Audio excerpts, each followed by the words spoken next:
ராணி பேசுகிறேங்க. இன்றைக்கி முடக்கட்டான் கீரை அந்த தண்டு வச்சு ஒரு சூப்பு வைக்க போகிறோம். இந்த தண்டில் நல்லதாங்க சூப்பு போடலாம். இது சின்ன சின்னதாக கட் பண்ணி வச்சுருக்கேன். இந்த தண்டு தூக்கி போடாமல் கீரையை எடுத்துட்டு நீங்கள் துவையலாவோ வேறு ஏதாவது பண்ணிவிட்டு இந்த தண்டை நீங்கள் வேஸ்ட் பண்ணாமல் சூப்பு போட்டு குடிக்கலாங்க. இது ரொம்ப ரொம்ப நல்லதுங்க. வீட்டில் வயசானவங்க இருந்தாங்கன்னா மூட்டு வலி முழங்கால் வலியெல்லாம் இருக்கிறவங்களுக்கு ரொம்ப நல்லதுங்க. பாடி பெயின் எல்லாம் போகும். அதுக்கு சூப்புக்கு என்னென்ன தேவைங்கிறத சொல்கிறேன்.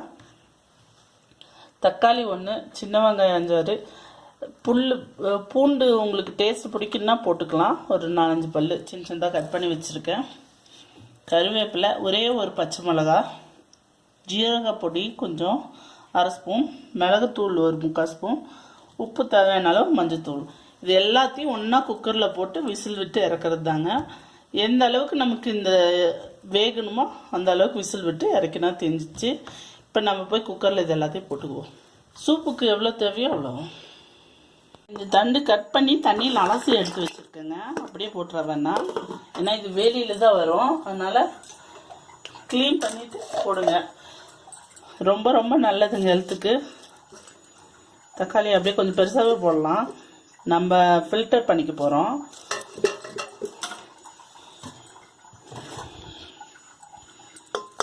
ஒரு பச்சை மிளகா, கருவேப்பிலை, மஞ்சத்தூள், உப்பு, மிளகுத்தூள், ஜீரகத்தூள்.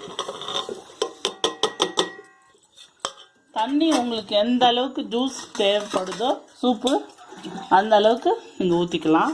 வேகணும், நம்ம விசில் விடணும். போதும். நான் ஒரு 3 டம்ளர் அளவுக்கு தண்ணி ஊற்றிருக்கேன். நாங்கள் 2 பேர் தான். half டம்ளர் வந்தால் போதும் இல்லைங்களா? அதனால் 3 கிளாஸ் அளவுக்கு தண்ணி ஊற்றிருக்கேன். இது இங்கே எனக்கு கிளைமேட்டுக்கு நல்லா ஒரு 5-6 விசில் விட்டால் தான் நல்லா இதாகும். உங்கள் ஊரில் பிளைன்ஸில் எப்படின்னு பார்த்துக்கோங்க. நாங்கள் இருக்கிறது குளிர் பிரதேசம், அதனால் கொஞ்சம் ஒரு 5-6 விசிலாவது விடணும்.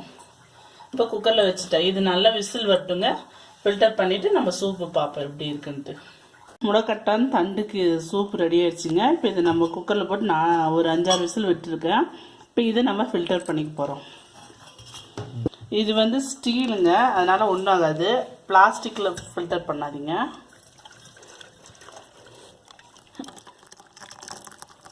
வாசனையே சூப்பராக இருக்குங்க. அந்த மனமே நல்லா இருக்குது.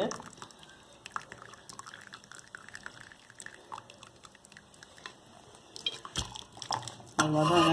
பாருங்கள், இதில் வெறும் தண்டு தான் நிற்குது. ஃபில்டர் பண்ணியாச்சு. இதில் என்னென்ன நான் சூப்புக்கு சேர்த்துனாங்கிறத மறுபடியும் சொல்கிறேன் உங்களுக்கு. 1/2 ஸ்பூன் ஜீரகம், 3/4 ஸ்பூன் மிளகு, 1/4 டீஸ்பூன் மஞ்சத்தூள், உப்பு 1/2 டீஸ்பூன், அப்புறம் ஒரே ஒரு தக்காளி, சின்ன வெங்காயம் ஒரு 5-6 சின்ன வெங்காயம், ஒரு 4 பல் பூண்டு கட் பண்ணி போட்டேன். அவ்வளோதாங்க. இப்போ நமக்கு சூப் ரெடி ஆகிடுச்சு. இதை நம்ம பவுலுக்கு ஊற்றி குடிக்க வேண்டியதுதான். சால்ட் வேணுனாலும் போட்டுக்கலாம், பெப்பர் வேணுனாலும் நம்ம சேர்த்துக்கலாம். முடக்கட்டான் கீரை சூப் ரெடி ஆகிடுச்சிங்க. டேஸ்டானது, நல்ல ஹெல்த்தி, சத்து. எந்த கை வலி கால் வலி என்னவாக இருந்தாலும் கிளியர் ஆகுங்க. நீங்கள் ஒரு மாதத்தில் ஒரு 2 வாட்டியாவது இந்த மாதிரி போட்டு கொடுங்க வீட்டில் யார் இருந்தாலும். இந்த வீடியோ உங்களுக்கு யூஸ்ஃபுல்லாக இருக்கும்னு நினைக்கிறேங்க. இதை பார்த்து செஞ்சு பார்த்துட்டு எப்படி இருந்துச்சுன்னு உங்கள் கமெண்ட்ஸை சொல்லுங்கள். இது மாதிரி மேலும் வீடியோஸ் பார்க்க என்னோடய சேனலை சப்ஸ்கிரைப் பண்ணுங்கள், பெல் பட்டன் ப்ரெஸ் பண்ணுங்கள், கூடவே லைக் பட்டன் ப்ரெஸ் பண்ணுங்கள், ஃப்ரெண்ட்ஸுக்கு ஷேர் பண்ணுங்கள். தேங்க்யூ.